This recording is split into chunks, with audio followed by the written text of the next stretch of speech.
Well, with consumers becoming more health conscious, and also in the light of climate change and supply chain and carbon footprint, we produce organic spirits on the farm, and more people are choosing to go for the environmentally friendly products, products with a low carbon footprint, and also organic products. So we're bringing organic products to the market. We do organic gin, we do organic whiskey, we do organic rum.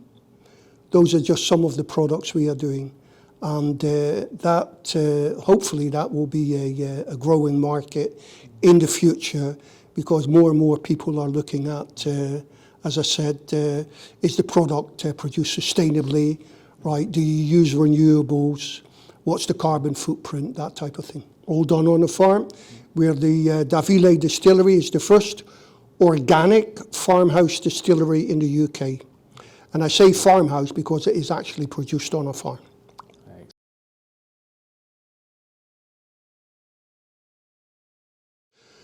During this particular program, we have actually been looking at 2 new products. One you cannot as yet buy in the UK. So if we are successful, that will be the first organic absinthe in Britain, produced in Britain. So an organic absinthe, it's actually being tested here at AberInnovations, right? We're looking at certain compounds within the absinthe, and we're testing that. Another product we're looking at too is developing an alcoholic beverage with birch sap. Now apparently there are about 10,000 acres of birch trees all over Wales, and nothing's happening with them. They're just there. But you can actually tap the birch sap, right, which is, I suppose, something similar to the maple syrup, something like that. Only this is made with birch. Okay, so you're tapping the birch sap, which obviously has sugars in it, and sugar you can turn into alcohol, right? So we want to develop an alcoholic beverage using birch sap as an ingredient. Excellent.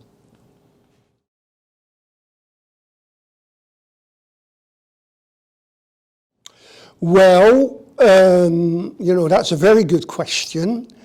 Now, birch sap is something that goes off very quickly, right? So you tap the tree, you get the birch sap, but you have to do something with it very quickly, right? So you can either, you can pasteurize it, right? You need a lot of energy for that.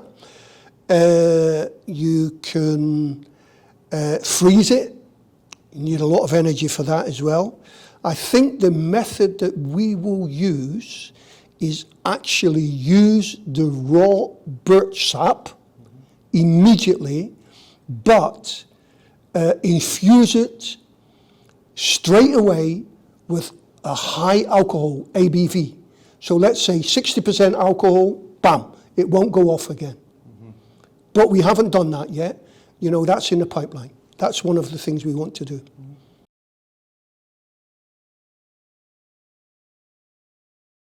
Right, we're a micro distillery, so, you know, let's say a large distillery in Scotland, you know, they only produce one product, which is whiskey. They're geared up to that. But as a micro distillery, we've got far more flexibility. So that's why we can produce all these different products, right? We can produce apple brandy, we can produce rum, various gins, whiskey, absinthe, you name it. You know, we've got more flexibility.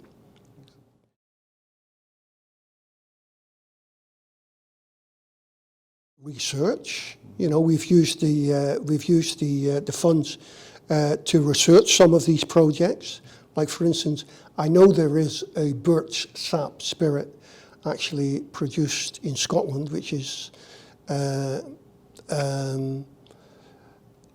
you know, they've been doing that for a while. So I've actually, you know, I did travel to Scotland to have a look at what they are doing. you know, and hopefully that, so basically picking their brains and, you know, using some of the information that I gathered there, which we can use in our own distillery. You know, that's one of the things.